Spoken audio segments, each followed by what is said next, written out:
Hello, I wish I was a little bit taller. I wish I was a baller. I wish I had a girl who looked good. Hello and welcome to a very special edition of the SC Ballers podcast. I'm your host and coach of the Terrace crew, Matt Ricks. I am joined tonight by an extremely special guest. It is someone who has been a baller contributor throughout the year. He's been on a live stream, he's been on a podcast, and most importantly, he has won SuperCoach in 2025. I speak none other than Finn English, aka FT. Finn, welcome to the SC Ballers podcast, mate, and thank you so much for your time tonight. No, thank you. It's an honour to be here, mate. Mate, what's life been like since the win? It's pretty surreal. We're about a week and a half out, and it's still hard to process everything. Yep. But I have a lot of people that have reached out and said congratulations and supported me, which I'm not really ever going to forget that. But that's same old outside of that, just in terms of real life implications. How many years have you been playing the game for? So probably since 2014. Okay, so since you were a real youngster. Since I was 11 or 12, yeah. You're like a SuperCoach prodigy. You see all these kids in sport who start nice and early. You started SuperCoach nice and early. Yeah, I mean, I didn't think about it like that, but looking back at it now, it kind of feels like that. Just really just a hobby, and then I guess when I graduated school, kind of invested more time into it. And it's always I always wonder if it's worth it or if I'm doing, if I should do something else more productive. But no, I'd say it's all worth it now. I think that's a very common feeling amongst super coaches. But it's a great hobby for people to wrap their minds around. It's much like reading or going for nice long walks. It's just something to take your mind off everyday life, and it keeps your brain ticking over as somewhat of a challenge, mate. Speaking of like how much time you spend on it, how consuming was it? Like, I know for me, I work now in it, and speaking to other people just about how much time they spend thinking about SuperCoach. It's such a deeply engaged game. How consuming was the process for you being up near the top this year, and your impact on your outside life? Well, not as much as you with all the baller stuff. I'd imagine that'd feel pretty overwhelming. No, that's okay. But no, I try to block out a lot of it. Like, if I feel like I'm too wrapped up in SuperCoach, I'll do something else to take my mind off it. I did start to feel pretty overwhelmed towards the run home, towards the last few rounds, because I feel like I would have been doing myself a disservice if I didn't really try to nerd out and try and play in as much as possible. But yeah, other than that, that's why I felt a little bit relieved that the season was finished. Yeah. You certainly came across as a very sort of balanced guy whenever we spoke during the season, and it was good to sort of support you there and help you along. And yeah, but when did you actually start believing that it was possible that you were going to take it out? You obviously hit the lead in round 23, but I imagine before that it started getting a bit nerve-wracking too. So I would say I had a big round 10 score. That got me into the top 10. So I think I was 10th after round 10. And that's when I first thought I was maybe a chance. But I didn't give it too much concern outside of that. I'd say after round 18, so after the bye period finished, I was in the top 5. And that's when I sort of said, that's when I thought I could win. I thought, it put me in the raffle, I guess. That's the analogy. Yep. Nice. Generally speaking about NRL this season, how did you find it different to previous SuperCoach seasons, or was there something that you picked up on from the way the game was played? Obviously, we had the flex. And do you think that you sort of identified something early that got you up the leaderboard, in that sort of round 10 and through the origin period up until, when you hit the top 5? In terms of NRL, not really, I suppose. I feel like what made the season feel different is that I felt like I got lucky breaks when I really needed luck. Yeah. And I didn't feel like I had that in previous years. I kind of felt like I maybe had hard luck in previous seasons, but once I needed a score or something to happen or an injury to happen and the same Yep. to happen, that's when I thought like this could be my year sort of Yep. thing. Yep. So you played a pretty similar game style to what you would have played in previous years, just a bit more luck and probably, probably just yourself improving and Yeah, making some yeah, good just selections. Yeah. experience and fine tuning, I suppose. But other than that, I guess I played a pretty similar game. Yep.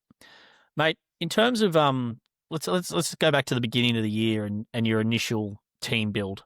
So how did you approach starting the year? Obviously, we're all looking for as many of the good cheapies as we can to fill our team out with sort of those high price guns and value picks in the sort of higher price range. How did you approach your initial team build, and maybe what did you do different that sort of set you off on the right foot? This was important because this obviously sets us up for the season. Structure wise, I started with cheap hookers. I think it was Mamazellus and Smith. Yep. I had Dylan Lucas as my 2RF anchor. I had Farnworth as my center wing anchor Yep. instead of Garrick. The thought process there was I thought Garrick was a bit overowned, so I kind of wanted to take him on with another high price point center wing. Lomax was another option, but I remember wanting to start with Lomax, but when Moses went down, that wasn't an option for me. I just felt with Farnworth, he was the best center wing the previous season, and if he started poorly, I could move him to Garrick or the next best option. But Yep. he based well enough, and he ended up finding attack after the first few rounds, and holding him up until he got injured was, I would say, long term, I came out on top with that decision. Yeah, absolutely. There was obviously the I can't remember what round it was, but early in the season when Garrick went bananas. Yes, And you, round 3 or something. Yeah, yeah, that's when I thought I might be in trouble, but that's but you kind of resisted. sticking to the. It's important Yeah. to note that you resisted the temptation of bring Garrick in because everyone basically who didn't own Garrick at that point did bring him in. Well, yeah, I just figured I missed the score. I missed the big one. He didn't look that great, I didn't think, just from my point of view up Yep. until that point. And yeah, I guess I couldn't really stretch the funds to bring him in, and I wanted to hold Herbie and Yep. allow him to make it up to me. It's kind of like sticking to the process sort of thing. Yeah, and obviously you were highly vindicated with Herbie's form. He was by far and away the number one center wing while he was fit this season. Post that initial team build, what were some successes you had in the lead up to that Origin period? Obviously, you missed that big Garrick score, but then Herbie sort of went from strength to strength from there. Were there any other sort of key moments in that sort of first third of the season, I guess? So how my team was set up, I suppose, it allowed me, and obviously injury luck helps as well, it allowed me to preserve trades early, Yes. which obviously came in handy later. I would say my fullback moves were the most beneficial, and this is where a lot of the luck comes in, as Yes. we know fullback is the most decisive position. I would say, so the 3 moves I did at fullback pre-Origin were Turbo to Teddy in round 3 after Turbo got injured. Yes. I went Walsh to Pappenhausen in round 4, and I went Iongi to Drinky in round 8 when the Eels had their bye. Right. So you started with Iongi? Yeah, so Yes. I should mention I went Turbo, Walsh, and Iongi fullbacks, and I went Cleary, Hines, double gun halfbacks. Yes. Yes. I think that played out because I started triple gun fullback with Turbo, Walsh, and can't even remember one of the other gun fullback options. Not Ponga, I'd Ponga. assume. Or maybe Not Ponga? Ponga. Maybe it might have been. I can't remember. No, it must have been Ponga. It must have been Ponga. And I think we saw enough teams. There was much more. There was more than one way to skin that cat in terms of the flex position. That you could go with the 3 fullback strategy, or you could go with the cheaper fullback strategy. So I think that was kind of the big preseason debate, if I recall, is what is the fullback strategy? And at the time, it really did feel make or break, didn't it? Yes, I do remember that was the talking point. Mate, when we talk about trades, you mentioned that you were able to save some through that period. Having trades at the back end, would you still say that that obviously we can say that might have helped you being able to sort of navigate being up high and having probably an above average amounts of trades? But would you say that you played a conservative strategy for the year with holding some of those trades, or would you still say that you played quite aggressively when you needed to? The most aggressive I would have done trades-wise would have been the buy period. I feel like I made my biggest falls early in the season in terms of like ballsy moves. And I guess as the season went on, kind of went more and more vanilla as I guess I was in a better and better position. Post Origin, I wrote down I had 7 trades after round 20. So 7 trades with 7 rounds left. Yep. And every trade up at, like after that point was just bringing in high owned vanilla guys to negate other people. Yeah, right. So like I guess Dewey and Gagai and the likes of those, like they were underwhelming, but I didn't regret that because I had the trade saved to like cancel out other people. Yep. So it didn't matter how they performed really. Yeah, and that's something interesting as well. Like, depending on what you're trying to do, like it's obviously a very well-defined head-to-head strategy, the cancelling out. But when you're that high and you're comfortable that you own all the big players that you want to, that can obviously be the right move rather than going for that option who might be able to beat that player, but it just brings in an increased amount of volatility into your performance. Yeah, exactly. And I don't know I'm going to be in that point early in the season when I'm saving the trades, but it's either that or I'm chasing points and I have trades in the bank to do that, I guess, to chase points. Yeah. So, mate, you've had a pretty tricky start, but you stuck to your guns, kept Herbie. You've got Teddy in your team, which that was actually something that a lot of teams struggled to get Teddy in early enough, and people had to buy him at quite an amount, like quite a bigger amount. I know myself that I couldn't get him in until much later in the season, so that he obviously performed really well through that period. And we get to the Origin period. How did you approach the buys? You said that you really went more aggressive on trades. Were you looking to sort of make sure that you had the premium options through the buys, or were you looking more still around your team setup to get yourself through that period and then well set up for the run home? A bit of both. I'd say mainly wanting to get the best options that can score big, has a high upside during those major buy rounds, but also minor buy rounds. I think so the first buy round, I sold Haas to Aaron Clark, figuring obviously I'd want Haas back, but yes, there is the option to either sell Clark back to him or keep Clark for the season. And Clark performed well enough that I chose the latter. I guess probably the worst move I did over the buy period, I'd put this down to bad luck as well, but I traded Drinkwater to Hopewade in round 14.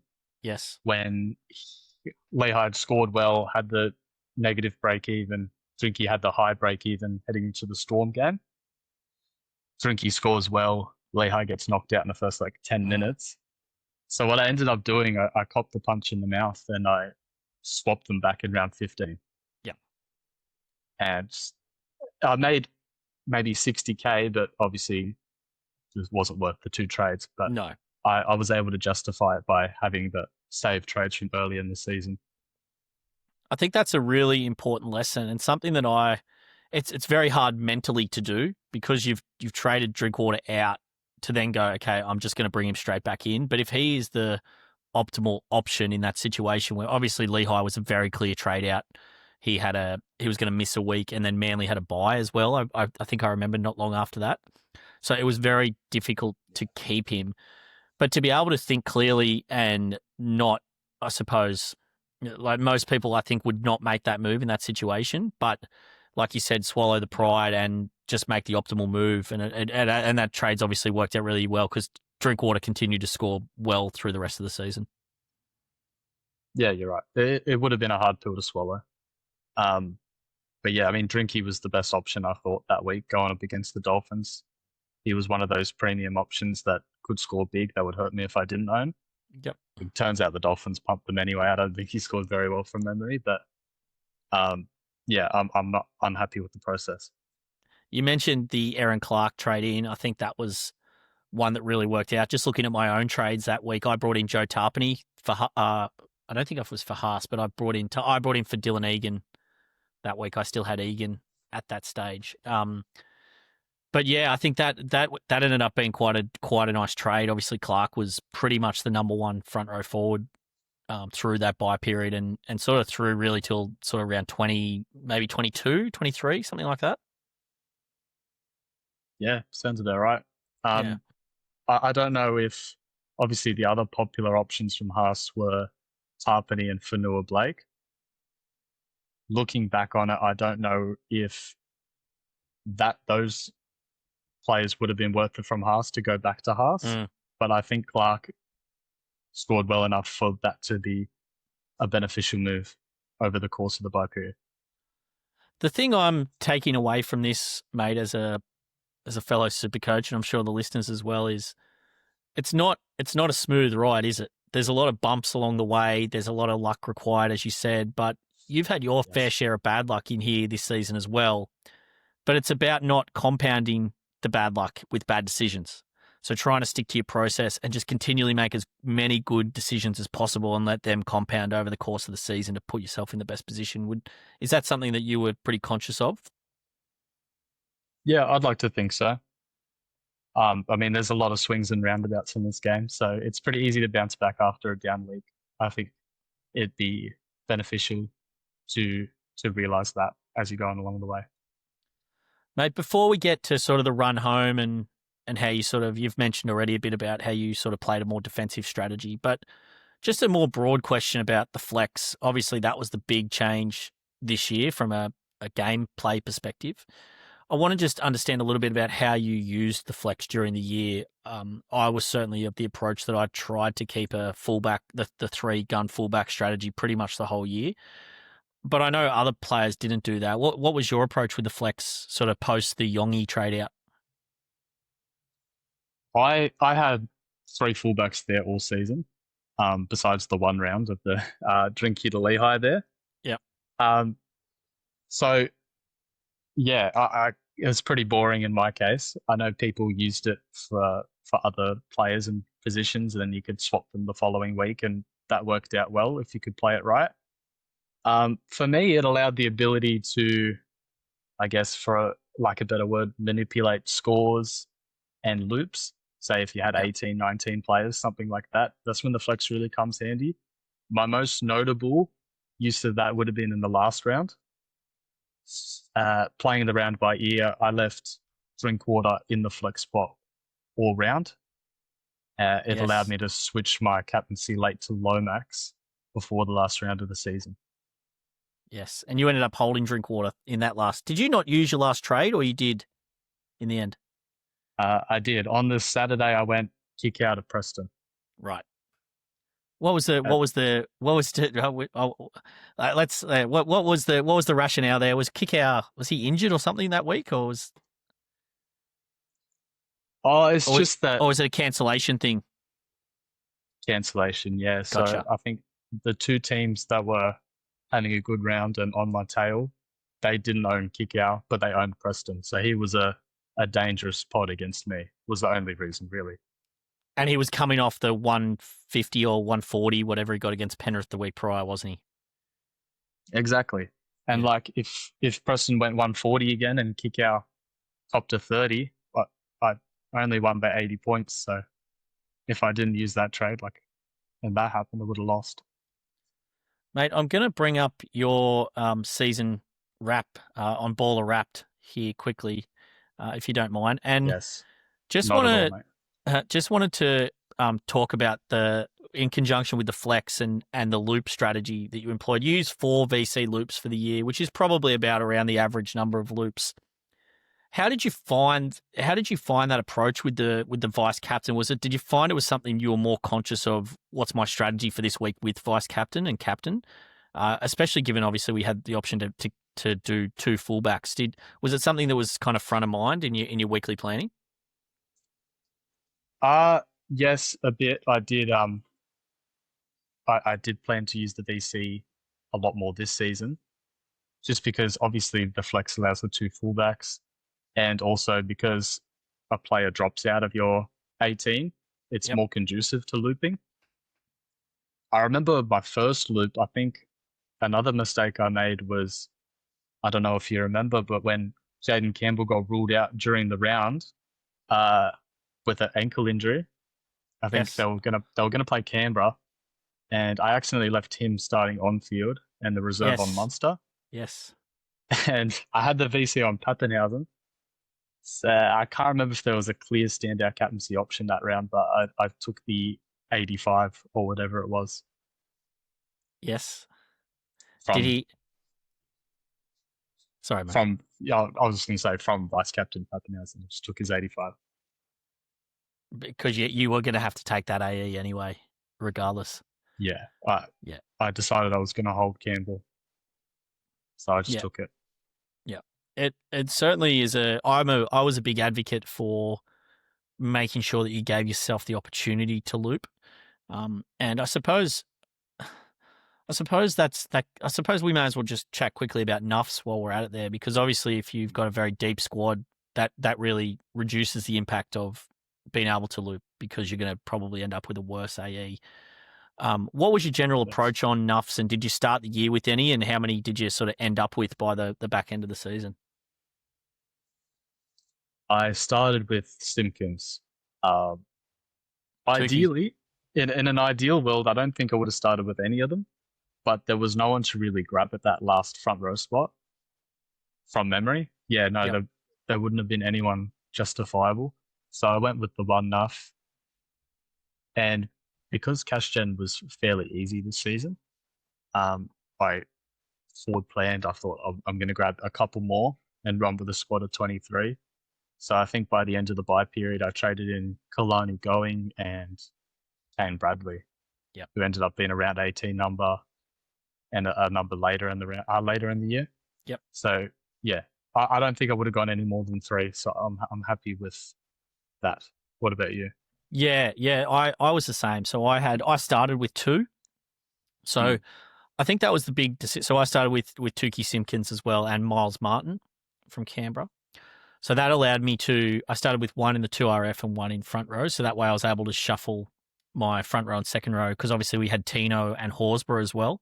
So it basically allowed any combination there, which I was really happy with to start the season. And I just think it's a very underrated move to start with Nuffs, especially if, and I should caveat that with, it's only if the cheap options aren't there, and it really helps you bolster your squad. So this year, I think the big one was Royce Hunt. So a lot of super coaches started with him. I think he was 40 to 50% owned at round 1. And Yeah, was it that high? Yeah, it was very high. And Wow. I'd watched him obviously fairly closely at Cronulla, and he's just a low minutes guy, and I just thought he's just going to be a disaster. You'll never want to play him, and that's actually how it turned out. Obviously, that could have gone the other way, and I might have been buying him in round 3. So certainly a bit of luck involved there. But I think it's very dependent on the options available. I just have no hesitation. I don't think starting with 2 Nuffs, because you can always move them to a cheapie if you need to. I ended up with 3 as well. I can't remember the third one I had in, but I had one extra Nuff. So was it Bradley? I never owned Bradley. No, I'm just getting a quick. Oh, Tom Rodwell from the Roosters. Oh, that's right. That's Yeah, right. yeah. So I brought him in round 18, which is probably my most successful week of the year. And I know this was great for you too. That was the Nick Meaney week. I bought in Meaney for 165, Marky Mark for a ton, and Rodwell for 70. I think he scored something like that. So it was like 500. It felt like it was like 350 points or more Was worth he? of He was trades. playing on the right wing that round, He wasn't he? was, yeah. He And got he got yeah. held up, and he set up a nice Yes, try though. But he was yeah, cheering for you. yeah, I was right up there at that point. I think that's when we sort of were both right up there. But yeah, it was one of those weeks where that was just the great, opportunistic thing, and to come off with, Meaney just getting that fullback role in a game against the Cowboys, who are obviously one of the worst defensive teams all year. Being able to jump on Yeah. those situations is just crucial. And obviously we'd actually chatted about that move in a Discord group together, and I suppose that's a good segue into my next question, which is, how important was it for you being a part of the SuperCoach community and different communities and in Discords or group chats, and how did that sort of help you along the journey this year? Oh, massively. Um, if I wasn't in Discord servers, I don't think I'd be playing Supercoach still. That's where I spend all my time talking about Supercoach, really. Yeah. Um, so I guess I do. Obviously, I spend most of my time in the Secret Society server. We're a pretty tight knit group that's been playing Yep. together. It's about our 5th year now, and in my opinion, some of the greatest minds are in there. That includes There's no opinion in there, mate. That's the reddest hot group of super coaches, bar none, without a doubt. I think at one point during the year, how many are in there? Like 80 or something. It's not that many. yeah, And less than 100, yeah. and 5 out of the top 10 were in there at one point during the year. I think 3 ended up in the top 10, and a few just outside as well. Yeah, it's going to be hard to beat this season. It's been very memorable. The actually includes 2 of our mates and other baller contributors, Realm and Nuff.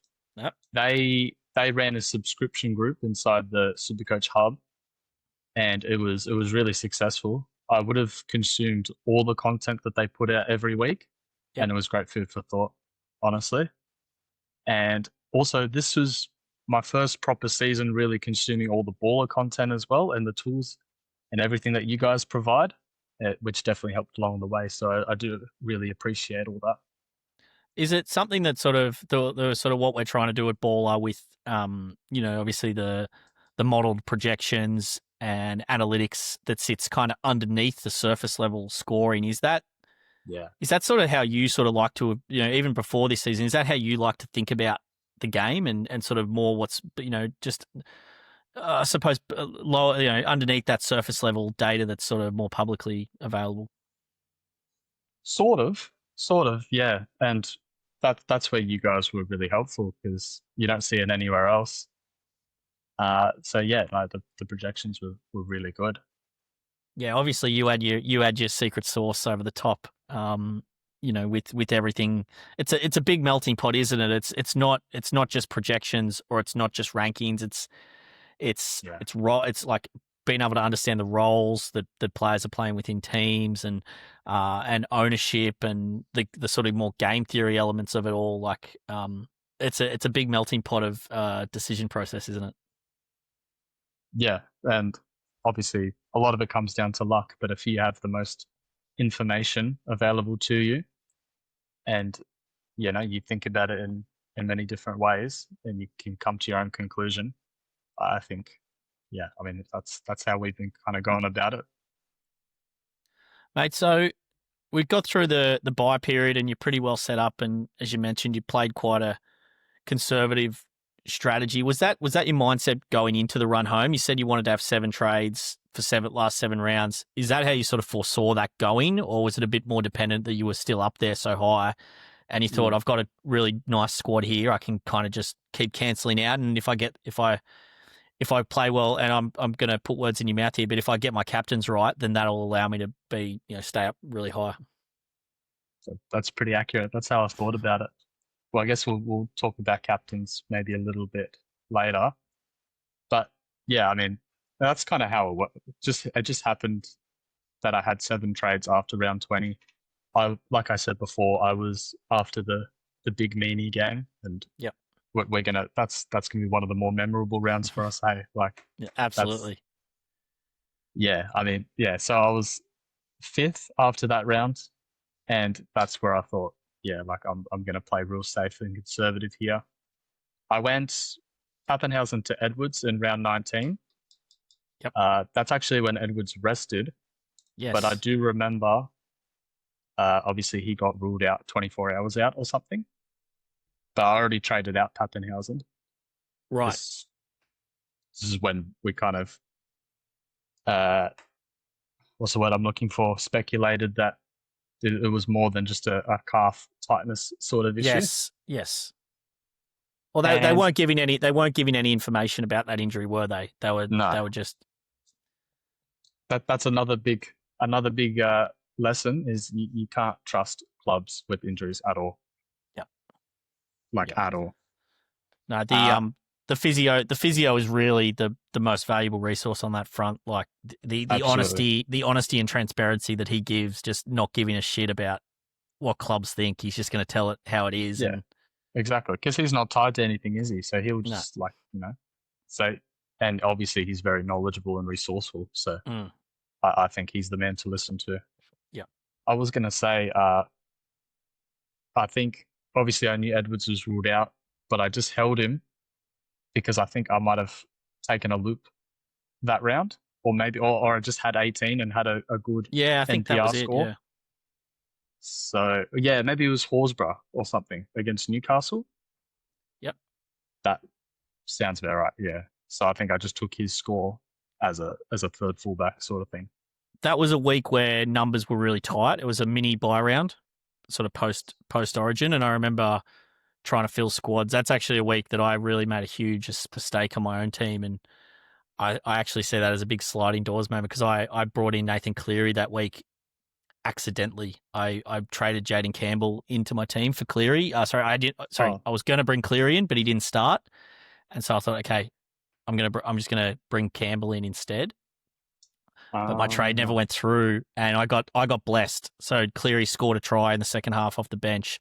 Yeah. But what that meant was that I wasn't able to get Dylan Edwards the following week, and that was the week where he obviously went bananas, and he was highly captained up top, and I went from 6th down to 27th or 30 something that week, and it was a bit of a never quite got back on the right leg.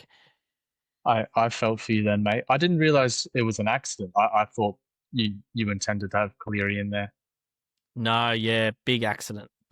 So, I can't. It was just one of those ones where, life gets in the way. I'm taking kids out, and I made the trade, and I thought the trade had gone through, but I didn't double check it. And I got to the game, and I'm like, oh, how good's this? Cleary was on 5 at halftime. I'm like, I'm so glad I changed that. And then I checked the app, and I just felt sick. Like, and I'm sure a lot of super coaches have felt that way before, Yeah. But it's. I mean, that's probably a good point. Like, it's so you have to stay on top of it so much. Like, one little mistake can really throw you off, and it seems like you managed to avoid any of that carnage. Besides that little mistake I made, not putting Munster on field early in that round. But you would have had Hughes and Hines and then Cleary in the flex, so you couldn't have brought in Edwards next week, even though you probably wanted to. Yeah, that's right. So I'll never know for sure if I wanted Edwards, but he was the obvious trade in that week because remember they rested Cleary. Yep. So Edwards had the goal kicking, they were playing Souths. It was sort of all signs pointing to yes for Edwards to go big, and obviously no one really thought he had a 180 in his locker, but did not expect it. No, and then I think from there the move later on was I was telling the boys in the office I would like to have thought that I would have done Edwards to Walsh later on at the right time, because I ended up bringing Turbo in over Walsh, but that was before Walsh had the great role. Yeah. Well, before Reynolds was, but there was a week there where there was a very obvious move, I thought, to move Edwards on to Walsh post when Walsh got that low score against the Storm, and then he had the kicking and obviously the roll the following week. But yeah, we'll never know, mate. But that's okay. I enjoy the season thoroughly. Like it's just so much fun being in contention and up high in the ranks, and still had a fantastic season, mate. No, And thank you, mate. yeah, I think it's Appreciate worth that. noting. Thank you. Mate, so we've been through your season overall. I want to sort of ask you, what advice would you have for super coaches who are, looking to improve their game? What are some resources? Obviously you've said baller already, and we want to engage as many super coaches as we can. But what advice would you have for coaches who want to improve their super coaching? That's a good question. I reckon my biggest advice for future seasons is to not stress. We talked about process and all that and not overreacting. You don't have to play a perfect game to win, Yep. clearly, or anywhere close. I obviously I didn't. And you don't have to be too wild or out of the box with your decisions to win. I played a fairly straightforward approach, and I think last year's winner was pretty similar from what I gathered. I, yeah, no, I think he was very similar as well. So there's also no exact science to super coaches there. Like No. some of the stuff I've done might not be applicable next year. So I would say to play it by ear, and this is cliche, but back yourself. Yep. I think that's very good advice, man. I think you're right about the it's not, every year is different. Like there's different, it's some years it's easy to make cash and some years it's harder. So you have to prioritize and make sacrifices to points to be able to generate cash to build your squad for later on. And sometimes it's really easy and you can do that. I just want to touch on that for a sec, because team value is something that we hear a lot about, but a lot of super coaches don't really understand the importance. Obviously, fundamentally, we know that the more your team value is, the better players you can sort of buy. But in terms of consciously thinking about team value and where you sit relative to other super coaches, was that something that was playing on your mind in those sort of, earlier to middle rounds of the season? Yeah, I do value team value quite highly. I do prioritize it. But I guess it depends. Like, there's a difference between buying and holding fullbacks that fluctuate in price, or a centre wing that fluctuate in price, but you hold them long term, as opposed to a cash grab, grabbing a cheapie or a mid ranger or something like that. So in terms of face value, yes, but I think there's deeper layers into how you should compare to other teams, and where you're, like, what positions you're strong at compared to other people, where you think you can get an advantage, where you might be weak in. That might be a target for you. So yeah, it is very team dependent in that front. Yep. Yep. Yeah, I always wrestle with it, because I like to think that it doesn't always matter, but I think there's a bit of a threshold. I think you need to have enough money, but obviously we see teams who are right up high and their team value might be $1 million less. I don't think that's always the case though, and that earlier on they must have had better team value. But I think it certainly gets to a point in the year where team value becomes less important in terms of focus. Yes. Yes. But I think you have to have a certain level of value, certainly, or you do get left behind. And it's a bit of a sick thing, because team value and points is actually so closely correlated as well. Like if you score well through those rounds, your team is going to be more valuable and you've generated cash. So, yeah, it can be a double hit sometimes, mate. Final question. What's next? You've accomplished Mount Everest for Supercoach. Are you going to take a break? Is it a holiday? Or is it mission accomplished and that's retirement? Oh, yeah. Look, like I said, if I wasn't on Discord and other communities and stuff like that, I reckon I'd probably stop playing. But no, honestly, there's no passion lost for the game. I'm taking a break. I'm not playing the finals format. I need a rest. Yeah. I'm gonna gear up for the hoops. I'm gonna play NBA, SC, Nice. and and then, I mean, I'll be back ready to go next season. Yeah, fit and firing. Awesome, mate. Can't wait to hopefully have you back on Baller next year for a little bit. And you mentioned Discord there. We've obviously launched the Baller Discord. You've been in there chatting away. I'm really, really excited about the community we're going to start building at Baller. So please head to ballr.live/Discord or find us on socials anywhere and and you can join and come in to chat with myself and with Finn and heaps of other like-minded super coaches. So be a very inclusive environment, and we'd love to have all the listeners in there. Get in, mate, boys. Yeah, get in, boys and girls. Absolutely. Discord is the way of the future. Absolutely. Finn, mate, it's been fantastic to chat and pick your brain and listen. I think sometimes I always think that I know a lot about SuperCoach, but I've learned a lot just listening to you tonight. And I really I appreciate that. Mate, you're probably the most deserving champ I can remember. That's for sure. You're a very humble young guy, and you deserve all the success you had and have. And Thanks so much, mate, it's been really great to get to know you over the past year. So all the best for the rest of the year and your break, and we'll see you back fit and firing for next year. Yeah, absolutely. I'm happy to be back on the ballers as well if I'm welcome. Always, mate. Thank you very much. We'll catch you later. See you, mate.